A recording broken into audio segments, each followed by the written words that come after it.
어제 쌍방울 대북 송금 사건 수사 관련해서 많은 얘기들이 오고 갔고 또 그에 앞서서요 윤 대통령과 국민의힘 지도부가 원내 지도부가 만찬을 가졌습니다.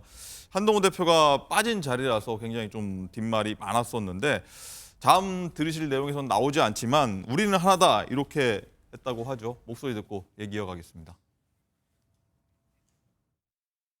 무엇보다 정쟁하고 야당과 싸우는 국감이 되는 것이 아니고 국익을 우선시하는 국익 우선의 민생 국감이 되었으면 좋겠다. 혹시 대통령께서 한동훈 대표를 언급하시진 않으신 거죠? 일체 한 번도 나오지 않았죠? 네, 없었습니다. 예. 아마 언론에서는 아까 말씀드린 한동훈 지도부의 랑성과 비교할 텐데요. 그 상임위원장단, 간사단, 그리고 원내 지도부도 한동훈 대표의 지도부지 이게 무슨 민주당의 지도부가 아니잖아요. 독대 관련해서 얘기 전혀 없어요. 예, 없었습니다. 예. 자, 이정호 실장님, 윤 대통령이 정쟁 국감이 아니라 일단 민생 챙긴 국감이 됐으면 좋겠다 이런 바람을 여당 지도부한테 얘기를 했다고 하는데 어쨌든 관심은 이거 아니겠습니까? 한동훈 대표가 빠진 채 얘기가 이어갔고 콜라를 들면서 우리는 하나다라고 외쳤다고 하는데 만찬에서 김여사 특검법 그리고 한 대표는 얘기는 따로 나오지 않았다고 하는데 전체적으로 이 어제 만찬 상황 어떻게 좀 해석을 하시겠습니까? 일단 이런 사례가 없지는 않았습니다. 이 국감이라는 건 철저하게 원내대표의 어떤 당내 전략으로 상임위의 사보임이라든지 또는 상임위에 어디에 집중한다든지 이런 전략들이 다 원내에서 짜지는 것이고 그래도 당대표와 함께하는 모습은 기대하기 힘든가요? 원래? 아니요, 그건 말씀을 드리려고요. 예. 그런 건 맞습니다. 네. 그런 사례가 있긴 한데 그럼에도 불구하고 지금 그 국정감사도 국정감사지만 중요한 문제 많거든요. 네. 그러니까 한동훈 대표 입장에서는 만찬에 참석하지 않은 것이 섭섭한 건 아니고요. 왜냐하면 한동훈 대표가 독대를 요구한 게 오찬이든 만찬이든 조찬이든 밥을 달라라는 게 아니라 답을 달라라는 거거든요. 밥을 달라가 아니라 답을 달라. 뭐냐면 지금 국민들이 생각하고 있는 문제가 의료 대란과 그다음에 김건희 여사와 관련된 문제입니다. 김건희 여사가 무슨 잘못을 했다 안 했다가 아니라 김건희 여사가 정치적으로 지금 하나의 어떤 그 걸림돌이 되고 있는 건 사실 여당에서도 다 여당 의원들도 공감을 하고 있는 입장이거든요. 그렇다면 그 문제를 어떻게 풀어나가느냐에 대해서 대통령이 답을 줘야 되는데 그 답을 지금 독대를 거부함으로써 회피하려고 하는 거 아니냐. 이런 지금 움직임 속에서 국정감사와 관련된 상임위원장과 원내대표, 원내 지도부를 이렇게 식사를 부르니까 지금 논란이 더 커지고 있다. 상임위와 관련된 독려하는 건 당연히 있어야 될 자리지만 네. 그것만큼 중요한 것이 지금 국정 운영에 있어서 어떻게 모멘텀을 가져갈 것인가를 대통령실이 고민해야 된다. 그런 점에서 사실 한동훈 대표의 독대를 빨리 지금 받아들여야 된다라는 생각입니다. 그렇군요. 어쨌든 곽규택 수석 대변인 같은 경우에 미묘한 시점은 맞지만 이 한 대표 패싱은 아니다라고 얘기를 했거든요. 김종욱 행정관님.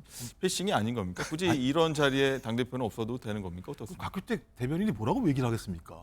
한쪽 입장만 대변할 수는 없는 상황이니까 미묘한 시점이다. 그러니까 아니 독대를 요청을 했으면 만나주면 되는 거 아니냐. 근데 이 시점에서 독대를 안 하면서 원내 지도부만 부르니까 문제가 있는 거 아니야. 그렇다고 하더라도 과거에 선례가 있으니까 패싱은 아닌 것 같다. 이렇게 얘기할 수밖에 없는 건데 저는 대통령 품이 왜 이렇게 좁습니까?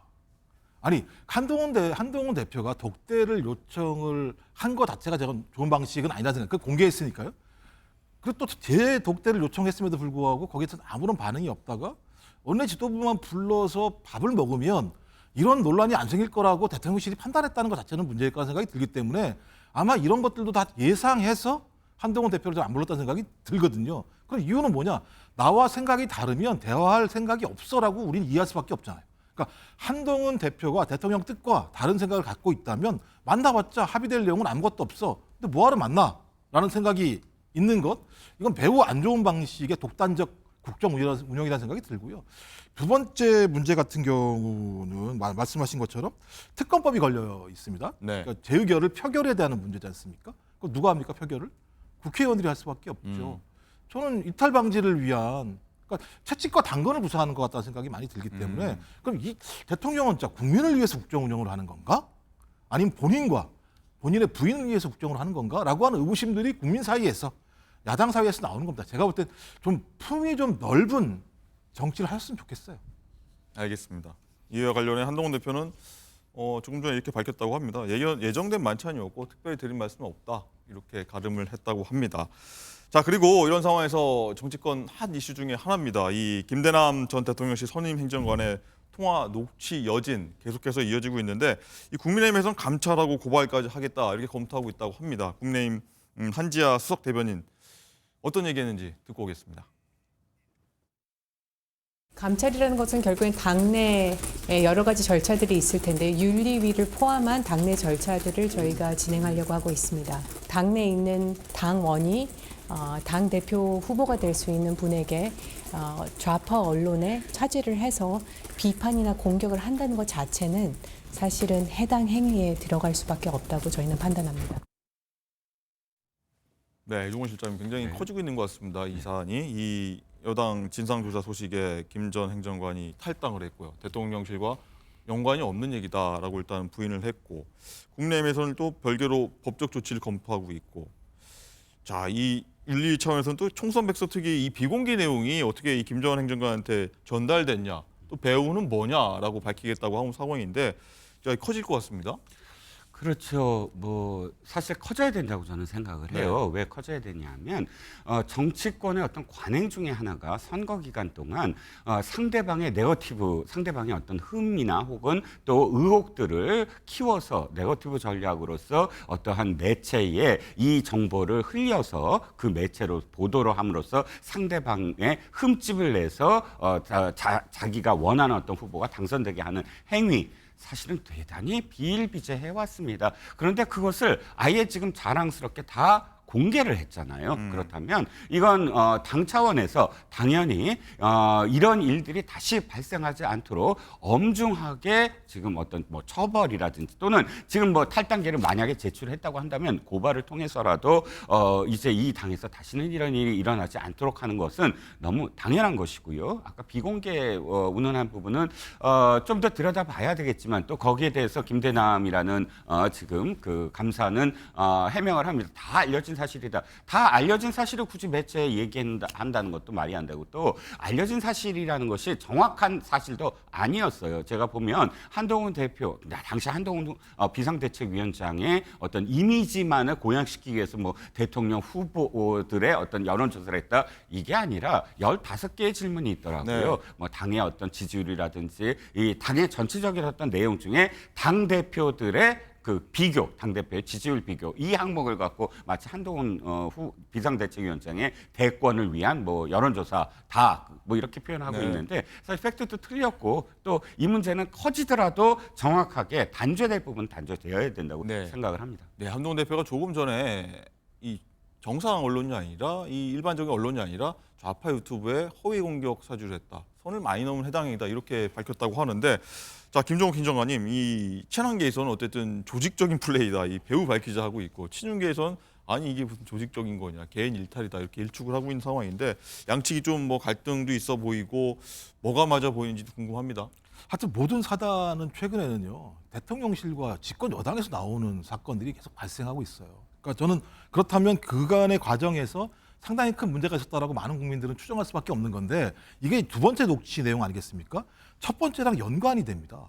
첫 번째 녹취 내용이 어떤 거냐면 어디 공기업 사장이 됐든 아니면 다시 용산에 넣어달라고 해서 용산에 들어가서 다시 비서관 역할을 하든지 뭔 보험을 들어야 할 것 아니냐.